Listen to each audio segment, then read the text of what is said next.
Hello, and welcome back to the Exploring Consciousness-Based Applications for Climate Action workshop. My name is Mark Cruson, and I'll be your host for this session. We have with us Michael Daw, who will talk about subtle activism, how spiritual action, such as meditation, might support environmental change. Michael is a postgraduate researcher examining the potential relationship between fasting and vegetarianism and psi. He's currently a trustee of a local environmental charity and has been engaged in environmental activism as well as practicing meditation for 35 years. Michael, the floor is yours. Thank you, Mark, and thank you to Annalisa for putting this together. It's been really good, and thank you for that introduction. Which I did write it myself, but I have to say, before we start, I'm not an expert in this area, and I'm not putting myself forward as an expert in meditation at all, and nor an expert in subtle activism. What this talk is about, though, is about subtle activism, and it's really based on this book by David Nicol, largely, which, as you can see, Subtle Activism, the Inner Dimension of Social and Planetary Transformation. I have to thank, again, Annalisa for pointing me at this book. It's a really, really good book, really well argued and really quite interesting. And this presentation is mostly a summary of the arguments that are within it.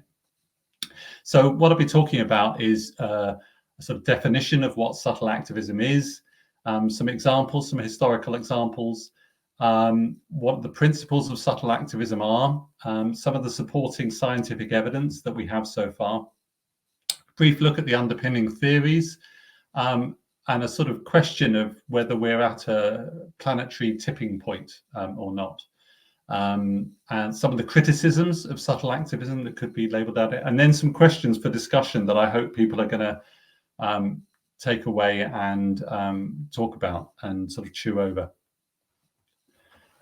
So first of all, what is subtle activism? Well, the woman you can see there is doing some subtle activism. She's Satya Robin. She's from Extinction Rebellion, and she apparently sat in her high street of a small town in the UK every day in what she called a vigil for the earth.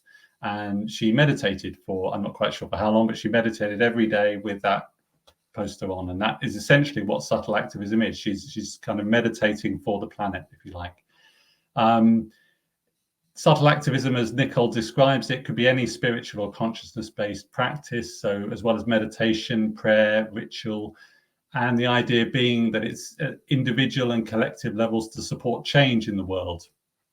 Nicol makes it clear that it's not intended to replace other forms of activism. So it's meant to be kind of used as a sort of supplement to marches, demos, letter writing to politicians, non-violent direct action, and so on. But as Nicol puts it, it's a creative approach to social engagement that broadens the traditional scope of both activism and spirituality.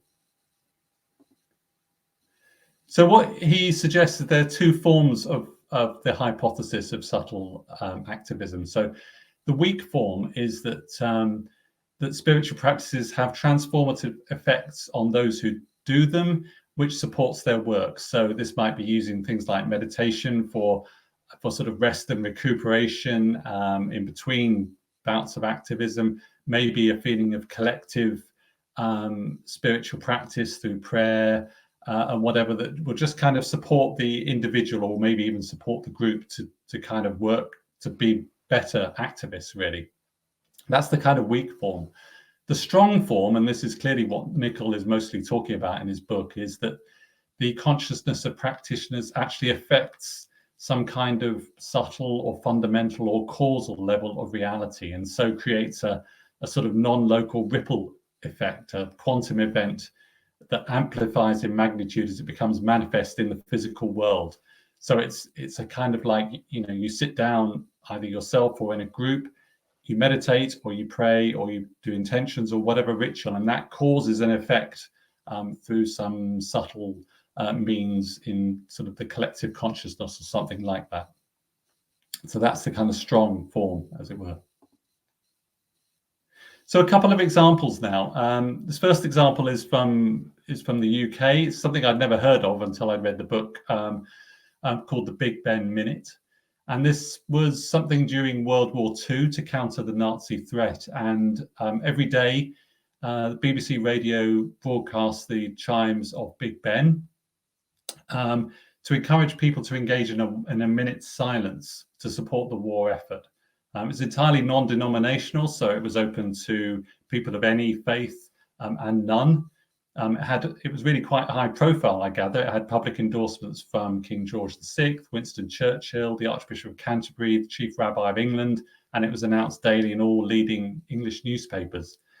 And it came about really, had some quite sort of strong paranormal roots, if you like. It was created by a British officer called Major Wellesley Tudor Pole, after he had a discussion in a cave in the mountains before a battle in World War I, with a fellow British officer. And this fellow British officer had quite a strong premonition. He foretold his imminent death in the coming battle, but he also said that he sensed that there was a greater conflict coming later this century that was going to be fought on all continents, that was going to be much bigger than World War I. And that he suggested to Tudor Pole that he should create a period of silence to allow what he called those who have gone on ahead to help in unseen ways. So another example, a little bit more recent, was sort of mass meditation, according to Nicol, the world's largest peace meditation. And this was to support the ceasefire between the government of Sri Lanka and the Tamil Tigers, the ceasefire which began in 2002. And it saw over 500,000 Sri Lankans meditating together. Again, it was non-denominational. It was Sinhalese, Tamils, Moors, Buddhists, Hindus, Muslims, Baha'is, and Christians. And the American activist and Buddhist scholar Joanna Macy, who I know Jack mentioned earlier, so she clearly does more than that. She said she was at that meditation, and she said, "The silence was the most exquisite sound I've ever heard. It was the sound of 500,000 people being quiet together. This is the sound of bombs not exploding, of landmines not going off, of machine guns not firing."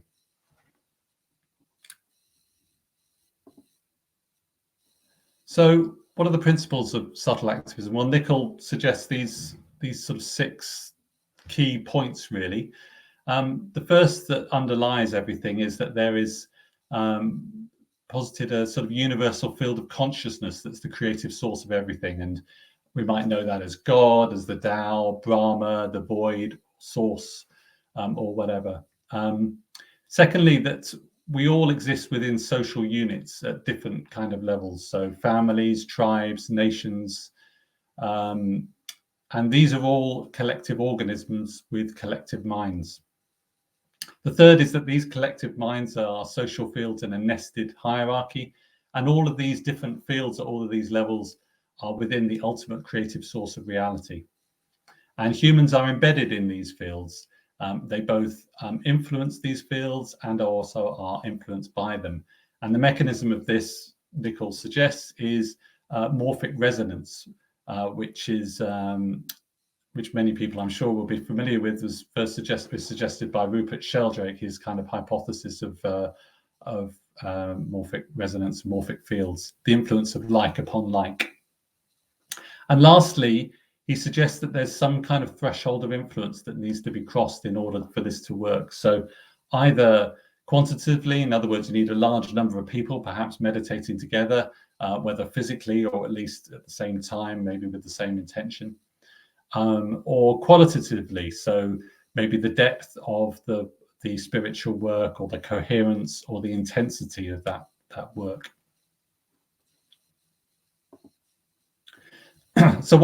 So in terms of sort of the evidence that may support this idea of subtle activism, Nicol suggests 3 main areas, really. So the first is kind of general evidence from psi, really. So the sort of general evidence of telepathy, which was reviewed and summarized by Cardenia in the American Psychologist.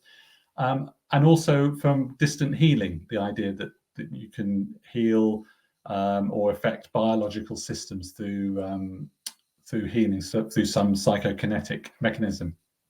And Nicol suggests that basically, if individuals can transmit thoughts and affect biological systems, then perhaps thousands of people praying or meditating together can help influence others to make peaceful decisions and actions.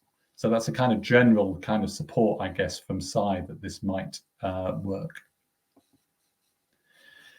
Nicol also suggests the Global Consciousness Project, which again, I'm sure many people have heard of. This is an international network of random number generators that are going all the time. They're going continuously in a number of different places in the world. And the idea is that this provides evidence for when the attention of the world or attention of large numbers of people in the world is on any particular event. So any event that captures the attention of the world, for example, like 9/11 perhaps, or indeed peace meditations, they will, it's theorized, result in a deviation from chance of this random number generation. And Williams looked at basically 120 global meditations or peace events and found that these seem to collectively deviate these machines away from chance by with odds against chance of about 6,000 to 1. However, since reading the book, actually, I came across a paper by Peter Bansell, who writes really quite convincingly that these effects can actually be explained by other, perhaps parapsychological effects, perhaps just ESP on the part of the researchers. And he did this by looking at events that actually they weren't considered, just kind of going back to the data and finding that he couldn't find any relationship between deviation and that. So he suggests that it may be these results are because of goal-oriented effects. So perhaps this evidence is not quite as strong as it first appears. Although, of course, it doesn't mean that even if this Global Consciousness Project is perhaps not demonstrating global consciousness, doesn't mean that global consciousness doesn't exist, but perhaps this is the mechanism to show it. Finally, and sort of most direct evidence perhaps is from what's known as the Maharishi effect, or has become known as the Maharishi effect. If you didn't know already, then Maharishi Mahesh Yogi is kind of credited with popularizing a particular form of meditation in the West, in a kind of, he sort of adapted his own form adapted kind of ancient forms of meditation and made it what he considered to be accessible to Western minds, and then turned it transcendental meditation, and came over to the West in the 60s and famously taught the Beatles to practice TM. But he hypothesized that if 1% of the population practice meditation, then they create a measurable influence of harmony on the wider society. And in fact, you actually need the square root of 1% meditating of the population if they're meditating in this advanced form of meditation that he termed TM cities. And this effect has actually been examined experimentally and empirically. First of all, by looking at crime rates of different US cities. So the researchers looked at different US cities that were kind of comparable in all sorts of ways, but they differed in the number or the proportion of people who were practicing TM. And Dilbeck et al. Found that in those cities where more than 1% were practicing TM, then the crime rates appeared to be significantly lower than in other cities, which is quite an amazing finding, really. And there was actually a project called the International Peace Project, where kind of over 200 meditators came together during the Israel-Lebanon war. They went into a hotel in Israel to practice TM and TM City in order to try and influence the course of the war, really, in a sort of more peaceful direction. And the original idea behind the project was that all these 230 meditators would all come at the same time and all focus for 2 or 3 weeks and meditate. But actually what happened is that other commitments came up with these meditators, and they couldn't all attend at the same time. So some of them could come at certain times and some of them could come at others. And actually, in terms of the research, that was actually quite a useful thing to happen, it turns out, because what they were able to do was to correlate the size of the group meditating with all sorts of quality of life indicators and indeed war deaths. And what they found was a highly significant correlation between the number of people meditating and the amount of war deaths and the quality of life indicators. And this looks pretty robust statistically, not that I've looked at it myself, but the fact that it got published in this sort of reputable journal of conflict resolution is pretty impressive, really. So, as I say, sort of direct evidence, if you like, for subtle activism. So what might be going on? I'm not going to go into these in any detail. These are, I mean, we've heard potential reasons why this might be going on in terms of Gaia, and Jack presented some as well. And lots of people have put forward these ideas of what might be going on, of how this might work. But Nicol presents these three. The Maharishi himself and TM researchers suggested that pure consciousness is the most fundamental field of nature, and that it equates to the unified field theories, the vacuum state of unified field theories of quantum physics, and that this would be kind of enlivened by by people practicing meditation. And in fact, the hypothesis that the Maharishi and his scientists who kind of went along with him suggested was this idea of the square root of 1% is actually based on theories of wave-like physical systems like lasers, which apparently just need the square root of 1% to be of those systems to be coherent for the whole system to be coherent. David Bohm, sort of influential quantum physicist, suggested that the whole of reality is an undivided whole, and that underpinning everything was this kind of implicate order. Rupert Sheldrake, as many of you will know, proposed this idea of morphic resonance, that are like collective organizing fields, and where you have these fields influencing individuals, but you also have individuals sort of contributing to their kind of collective fields, and that this might be a way that, again, that subtle activism may work. So I'm just kind of, when I was doing this, I was just kind of having a thought, and this has already been suggested by other speakers, that I think this was just in a question that Jack got about whether we might be witnessing a kind of rise of global consciousness, or as I put it here, an awakening. And I think the way I look at it is I think that we're might be on a sort of tipping point. I mean, I think it is a sort of tipping point time in history of humanity's history. And I think, personally, I think you can kind of go either way, really.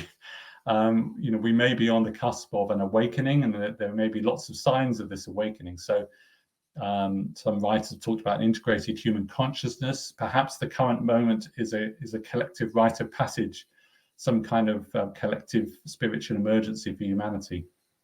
There's all these international efforts to combat environmental problems without too much success so far. Things like the COP process. We've got signs of international social activism. For example, all the international demonstrations that went on in many countries of the world to try and stop the invasion of Iraq. And now we have Greta Thunberg and school strikes for Friday. We've got global cultural events like Live Aid and Live Earth, and very recently Global Citizen Live. And we've also got social media and the internet, which might be seen as some kind of global brain. On the other side of the coin, really, I think we've also potentially at a sort of tipping point for a potential dystopia, really. We have climate crisis, mass extinction, pandemics. We have an underlying sort of economic ideology of neoliberalism, which seems to suggest we can have infinite economic growth and just take from nature without any consequences. Got rises of religious fundamentalism. We also have social media and the internet, which was on the other side of the coin, but that also can be seen to lead to increased polarization and potentially even populist governments like Donald Trump or Bolsonaro in Brazil, and perhaps arguably even in the UK with Boris Johnson and Brexit. So back to subtle activism. what are the sort of criticisms that are raised towards it? Well, firstly, and kind of obviously, is that it doesn't always work. So Nicol makes this point that in 2003, there was a global interfaith prayer vigil, 100,000 monks, nuns, and other practitioners from spiritual traditions doing a 40-day prayer vigil in the lead up to the invasion of Iraq. And as we know, that didn't succeed. Second criticism is that some people suggest that subtle activism might be just a sort of new age or middle class cop-out and a distraction from what they see as real activism. Also, we have a sort of intriguing question. Even if it does work, what about people praying for outcomes that we might not regard as good? And here we might think of maybe sort of right-wing Christian evangelicals in the US about praying for certain things that not everyone might agree with. But finally, and I think I suffer from this, is perhaps our own inherent skepticism of this kind of thing. So as Nicol puts it, regardless of how convincing we might find the empirical evidence for non-locality, we've been deeply conditioned by a modern scientific culture to doubt the reality of unseen or non-physical dimensions. And that can be quite hard to overcome. Although I have to say that events like this and gatherings like this really help to overcome this kind of skepticism when we're all in a kind of community of people who kind of have at least the sort of baseline collective shared understanding of some ways of the way the world works. So my final slide, normally at the end of a presentation you say, has anyone got any questions? Well, I'm not going to take any questions because, as I said at the start, I'm not an expert on this and I'm not presenting myself as an expert. So instead I've got questions for you. So I think, I can't remember how many tables Annalisa has set up, but I think it's 3. But on all the tables, I think you should have a look at these questions and consider them and consider whichever ones take your fancy, really. And let's see whether the fact that we have more than one table discussing these questions, whether people come up with different approaches and different ideas. So let me just quickly present them. I think the first question is, does subtle activism work? Do people think it works? And if so, is that in the weak form? In other words, whether it's just sort of supportive for individuals, or the strong form, whether it actually has an effect on global consciousness? What further research is needed, if any? I mean, we've got this research on the Maharishi effect, which I find personally quite compelling. But do we need any other research? In particular, I mean, that research is all about transcendental meditation. But does that mean that TM is the only one that works, or do other spiritual practices work as well, or better, or not as well? If we do think this works, what should be the target for our spiritual practices? Do we just sort of sit down and meditate like the TM guys? Or do we want to focus sort of intentions on perhaps fossil fuels directly, companies, governments, nature as a whole, humanity as a whole? And finally, this is really a point about research can take an awful long time. And I kind of feel like we're in an environmental planetary crisis. And I think we need to think about, if we do want to do more research, and I think more research is possibly needed, then how can we accelerate it? And it's not just research, but it's research and development, because I think we need to be developing technologies here of spiritual activism to reflect the fact that we're in a crisis. I think there's a model here for what's gone on in this pandemic. If you think about how quickly COVID vaccines and treatments have been developed, it might give us at least inspiration, or perhaps even models that we can use of developing things very quickly and then applying them for the good of humanity. So those are my kind of questions for you, I think. And of course, you may have other ones or other points to consider that I haven't thought about. So that's how I'll leave you. So thank you for your attention.